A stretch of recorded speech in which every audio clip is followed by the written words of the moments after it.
আমার নিজের ক্ষেত্রে আলহামদুলিল্লাহ আমি দেখেছি অনেক ইস্যু আছে যে আলহামদুলিল্লাহ রুকিয়া নিয়মিত আমি শুনেছি, আল্লাহ তাআলা আমাকে শেফা দিয়েছেন। সবচেয়ে ভালো হয় সেলফ রুকিয়া করলে, আর রাকি দিয়েই রুকিয়া করতে হবে নট নেসেসারি। এই অডিও 1 ঘন্টা আধা ঘন্টা যেটা পাওয়া যায় ইউটিউবে, এটা শুনেন, ইনশাআল্লাহ আল্লাহ তাআলা শেফা দান করবেন। আর কিচ্ছু না পারলে নিজে যেটা করতে পারেন, সূরা ফাতিহা পড়ে ফু দেন, পানি পান করেন, খাবার ফু দেন, সেটা খান, শেফার নিয়তে খান। 3 কুল পড়েন, ফু দেন, 3বার করে পুরুদের ফু দেন, দিয়ে খান।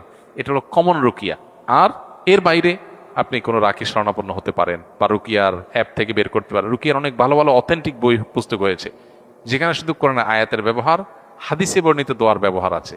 বাস, এমন কোনো দোয়া নাই যেখানে শিরক আছে, শিরকপূর্ণ কিছু আছে, তাবিজ কবজের মায়ের প্যাস, ইশারা ইঙ্গিতে, সিগনালে সিগনালে বিভিন্ন জিনিস, এ সমস্ত নাই। আমার মেয়ের পেট ব্যথা প্রায় 2 বছর যাবত, সব পরীক্ষা ভালো হচ্ছে, এখন কি হুজুর রুকিয়া করা যাবে কিনা? রুকিয়া করলে কোথায় করাবো? ভাই, আমি কোনো রাখি না, আমরা রুকিয়া সাপোর্টও দেই না, সেভাবে দিতে পারি না।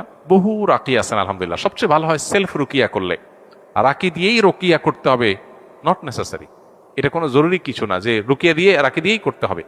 সেলফ রুকিয়ার জন্য এখন আপনি ভালো কোনো আলেমের সাহায্য নেন, ইউটিউবে যান বা প্লে স্টোরে যান, অনেক ভালো ভালো রুকিয়ার ভিডিও আছে। রুকিয়া যেই রোগের জন্য, যেমন পেটে ব্যথার জন্য আলাদা রুকিয়া আছে। আল্লাহ তাআলা কোরআনে কারীমের পেট সংক্রান্ত অনেক আয়াত আছে কোরআনের, সেগুলো তেলাওয়াতের মাধ্যমে রাকিরা রুকিয়া করেন। এগুলো আরবি যারা ভালো বুঝেন, আরবিতে সার্চ করলে এ সংক্রান্ত রুকিয়ার অডিও চলে আসে, সেটা শুনেন নিয়মিত, ইনশাল্লাহ এটা কাজ করবে। আমার নিজের ক্ষেত্রে আলহামদুলিল্লাহ আমি দেখেছি যে এই যে অনেক ইস্যু আছে যে আলহামদুলিল্লাহ রুকিয়া নিয়মিত আমি শুনেছি, আল্লাহ তাআলা আমাকে শেফা দিয়েছেন। দেখুন, কিয়ামত যত নিকটবর্তী হচ্ছে, পৃথিবীতে মানুষ তত বস্তুবাদী হয়ে উঠছে। স্পিরিচুয়াল এই জগতের সাথে আমরা পরিচিত না। আগামীর পৃথিবীতে যুদ্ধটা ফিজিক্যাল যতটা হবে, এর চেয়ে বেশি স্পিরিচুয়াল যুদ্ধ হবে। এটা হলো একটা চূড়ান্ত বাস্তবতা। এবং আমাদের মুসলমানদেরকে ওরা সশরীরে বা শারীরিকভাবে মারছে না, যতটা শারীরিকভাবে মারছে না বলতে কোথাও হচ্ছে না তা বলতেছি না, মানে জেনারেলি যতটা আমাদেরকে শারীরিকভাবে আঘাত করছে, এর চেয়ে বেশি আঘাত করছে আমাদের আধ্যাত্মিক শক্তি নষ্ট করে। গান বাজনা অশ্লীলতা ছড়াই দিচ্ছে, আমাদের ঈমান দুর্বল হয়ে যাচ্ছে, আমরা উইক হয়ে পড়ছি। এই জায়গাটাতে আমাদের ফোকাস দিতে হবে, মনোযোগ করতে হবে। রুকিয়া এমন একটা জিনিস, কোরআনের মিরাকল, আল্লাহ কোরআনকে শেফা হিসাবে নাজিল করেছেন। এখন মেডিকেল সায়েন্সের উন্নতির এই যুগে এটা বলবে এটা কোনো কথা? পেটে ব্যথা হয়েছে, ওষুধ খাবে, কিন্তু আপনি ওষুধ খাওয়া তো হাদিসে নিষেধ না। নবী সাল্লাল্লাহু আলাইহি ওয়াসাল্লাম বরং অসুস্থ হলে ওষুধ সেবন করার নির্দেশ দিয়েছেন। কিন্তু পাশাপাশি একজন ইমানদার বিশ্বাস করবে সবচেয়ে বেশি আরোগ্য লাভের উপায় আল্লাহ রেখেছেন স্বয়ং কোরআনে। কোরআন শুধু আমাদের মানে চলার গাইড বুকই না, এটা আমাদের জন্য শেফা। আল্লাহ বলেছেন ওয়ানুনাজ্জিলু মিনাল কোরআনি মা হুয়া শিফাউল লিন-নাস, এই কোরআনে শেফা আছে।